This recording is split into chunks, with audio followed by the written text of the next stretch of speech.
What's good, everybody? It's your boy Kirk Ray Smith. Y'all know what it is. So I'm gonna drop this live real quick. I want to see what everybody's up to. I'm wrapping up my day, but wanted to drop some knowledge. And I'm probably gonna put out a couple videos today. But this one I want to talk about the culture of owning women. And somehow, we have this belief, and forgive me for the background noise, just cruising a little bit. But anyway, we have this belief that we're supposed to own women. Unfortunately, that's been a culturally acceptable thing all across this country and in many parts of the world, for that matter. And I'll explain to you what I mean in a minute. People don't really I look at social media, everybody's a superstar, everybody's a celebrity now, everybody's making videos and all this other stuff, and TikTok, and every time you look up there's a new dance tune or something, you know what I mean? And we all into that silliness, which is cool. That's what you like to do. Have fun, it's all good. I ain't mad. But I want to use this platform, my platform, for positivity. That's kind of how I roll. Try to drop knowledge. So let me go ahead and get going with this right now. So first of all, no human being was created to be owned. All right, so humans don't own humans. Now, if you're in some type of slavery situation, you're a prisoner, even as limitations there, but okay, I can almost accept, some semblance of ownership of a person. But the reality is humans aren't meant to be owned, much less women. Okay, so women aren't meant to be owned. But here's where I'm going. So, so if a guy has multiple women, say a guy has 2 or 3 girls that he's dating all at once, whatever, married or not, doesn't matter. Y'all know how it is today. So people call him a player. He's a G. He's, it's usually celebrated, right, by movies and everything else. If a guy has, multiple women, he's cool. He's legit. But a woman, on the other hand, if she has more than one boyfriend, or she's dating 2 people or whatever, then she's a hoe, she's a slut, she's this, she's that. And not only do guys call them that, but other women do the very same thing. So that's a double standard, right? But that's usually how it is. So society accepts men doing that, but not women. If a man says, well, I need some alone time. I need to be by myself. I need to reflect. I need to focus. And that's wise. If a man can just go, because, men, we need time to ourselves. So a man, if he needs time alone, that's good. He's meditating, he's thinking, right, about his next move. But a woman, on the other hand, if she wants to be alone and really don't want to be around nobody and wants her alone time, then she's selfish, right? She's selfish, she's bitter, she's whatever.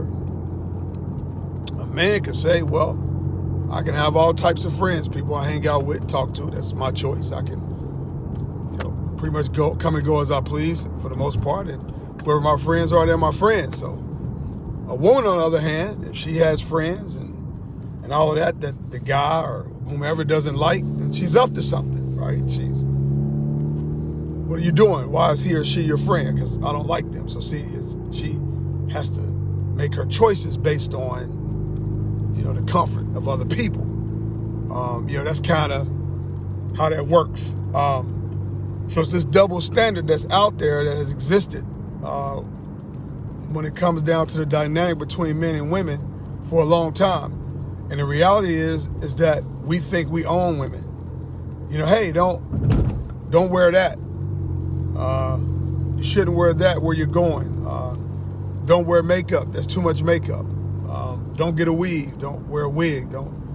If you have a weave, then you're fake. And it's like, see, and what women do, and again, I'm not a woman, okay, obviously, but a lot of times with women, y'all end up making a lot of decisions in your life based on what other people say. So whether it's your children, your spouse, significant other, whomever, even other women in some cases, you make all your decisions based on what they have to say about you as if they own you. And see, society has programmed us to believe that somehow there's a different standard for women than there is for men.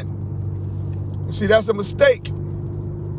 That's a mistake. That's wrong. And so the earlier you, woman, recognize that you are not to be owned or controlled by anybody.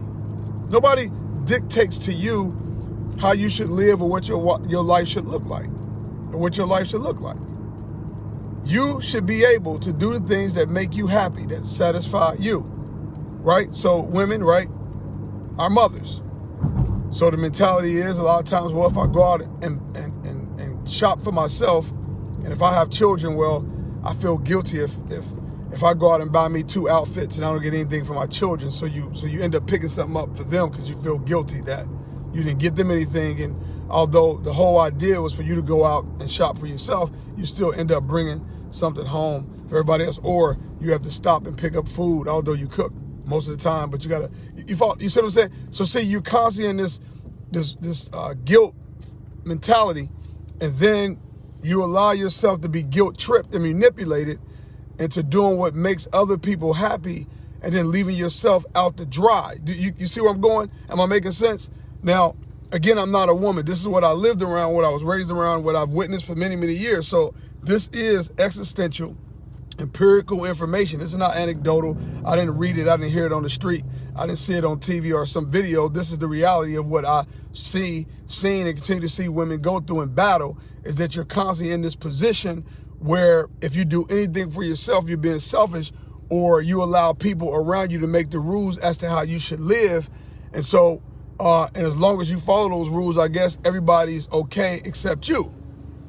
I'm here to say that you play a major role in your own. Number one, you play the most significant role in your own happiness and satisfaction. Number one, you are the primary sponsor of your happiness and joy. Like, no one should love you more than you, right? So you have to learn how to do that, because it's both an art and a science, and commit yourself to that no matter the sacrifice, no matter what it takes. So no external force should decide for you what your life is supposed to look like and how it's supposed to be. You paid your dues. So learn that, because like my mom, she died sad and depressed because people took advantage of her, and all she did was sacrifice all the way into the grave, and died way too young. Okay?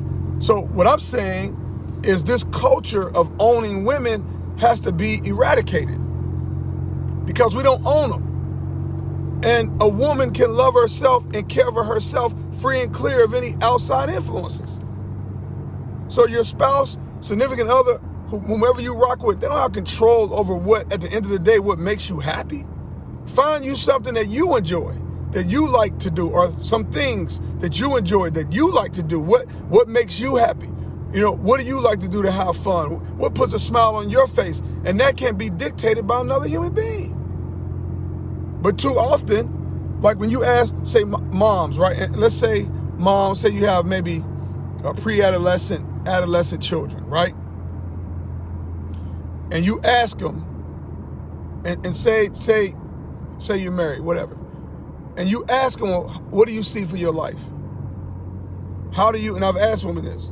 That's sort of in that range, right? That sort of time in their lives. And I said, well, what's important to you? How do you see yourself? What are your vision? What's your vision? What's your dreams? And they can't say anything outside. I want to be a good mom. I want to raise my kids. I want to be a good wife, good girlfriend, whatever. Like, there's not a whole lot there outside of activity for other people. So then what happens is, the minute those people who are benefiting from all your activities get what they need from you, then they want to kick you to the curb, because they got what they need, and they'll just leave you behind, and then you'll get old and sick and unhealthy and just die. Like, that's how it works. But the earlier you recognize this, first of all, as a human being, as God creates, and second, as a woman, when you recognize that your value is way more significant than all this activity, because your life isn't about all the activity and all the people you can help and support. Your life has value beyond that, and so you have to recognize that, walk in that, and live that out so you can have a better life. You know, it's in churches, it's everywhere. This culture that somehow we own women. No, we don't own them. No human being owns another human being. So stop acting like you're property when you're not property. You're a human being. You are individual. You have your own dreams, your own goals, aspirations, things you love to do, what makes you happy. Stop being afraid of expressing yourself. Stop being afraid of doing what makes you happy because you're afraid of the impact it might have on other people around you. And we have to learn, folks, to get past that. You got to learn, mama, you got to learn how to get past that, man. And so once you learn how to do that, then you become better for everybody around you. In fact, the closer and closer you get to what I'm saying, right? To embracing and loving and caring for yourself independently of any other person or persons or group, then everybody around you will benefit because you're better for it. So you don't have to take that. And don't, these guys and people on social media telling you how to live. You're too fat, you're too tall, you're too dark. Shut up. Hair too short, man. Get out. Get the hell out of here. And you do what makes you, what works for you. Because it's not a single person, including myself, pontificating anything, anywhere, on TV, social media, or wherever. Man, listen, nobody care about you more than you care about yourself. These people will leave you for dead, man. They don't care. Don't fall for the okie doke and the tricks of these phony people. And I ain't trying to be phony. And listen, I ain't up here talking like I got it all together or coming from a place where I figured I have all the keys to life, because I don't. I'm just saying that this culture of owning women has to be eradicated. It has to go. No one owns you. And see, and you said, well, that's not true. Well, look how we react every time y'all do something. And how differently it is when guys do it. The reaction is so different. So guys can get away with certain things while women can't, just because of your gender. So a woman can't get in her bag without being arrogant or stuck up or whatever. Like, we dog you for that. If a woman is dark, then we put her down for being dark skinned. So if she's dark skinned or a little bit more brown, then we she got an attitude. She's rough, she's this, she's that. You know what I'm saying? Like, we have those assumptions, right? If you light skinned, well, you ain't, all skin folk ain't kin folk. So you ain't one of us because you light skinned and you think you're better than us and you're white or you're this. This is what happens in the black community, all this colorism all the time. But a guy, he could be dark skinned, he rough, he tough. He hard. Dark skin, chocolate. Yeah, let's go. Or if he light skinned, get a pass. But we treat women completely different. And a lot of the treatment women come from woman to woman. Some of the mistreatment, a lot of it, too much of it, if you ask me. So, and that's how I know that we treat women in this society like we own them, because every time they do something that guys do, then we pounce on them.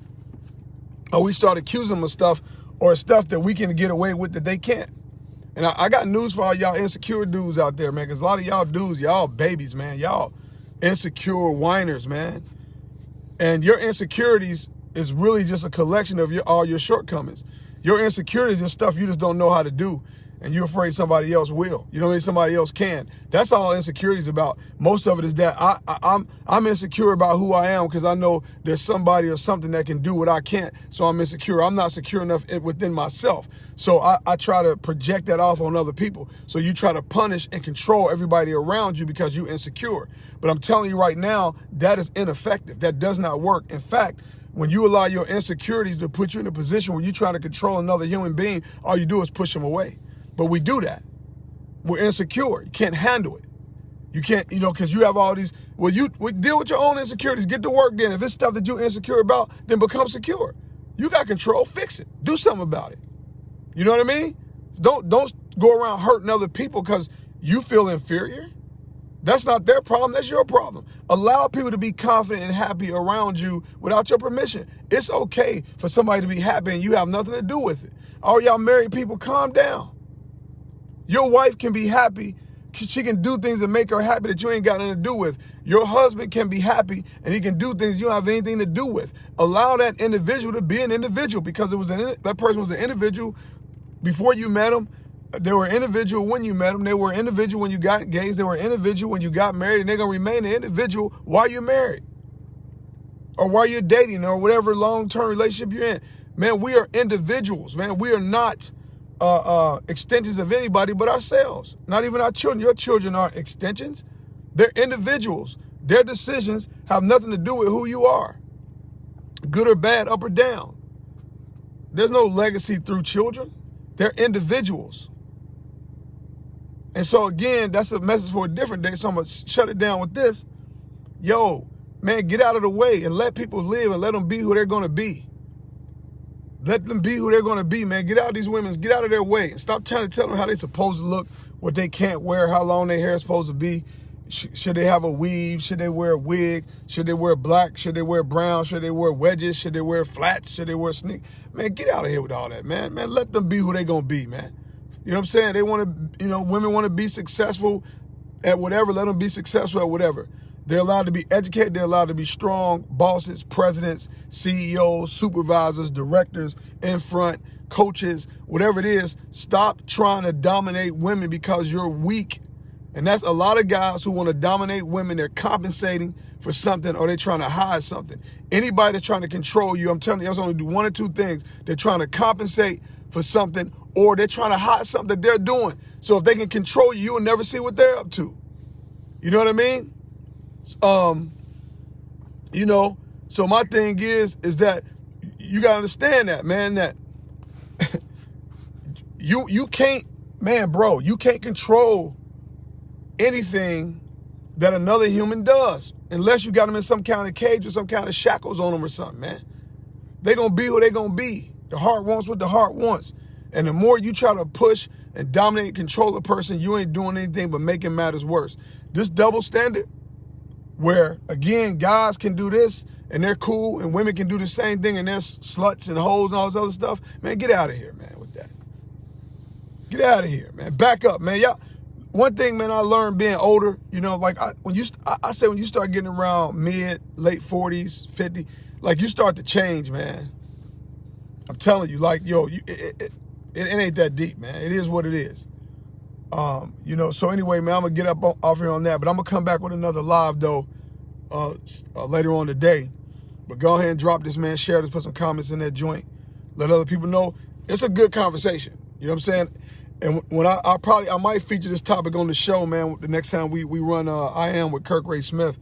The next time we run that show, I might bring some guests or something on and we can get a little bit more into it. But I want to just kind of put that out there, maybe get some dialogue going and get some feedback. I'm all about that, man. But, hey, man, y'all have a great day. Again, put the video out. This will be on YouTube. I Am Kirk Ray Smith. That'll be on my channel. Also, Instagram, I Am Kirk Ray Smith. So I might even load it up on IG Watch, too. All right, but y'all have a great day, man. Keep it pushing. 1.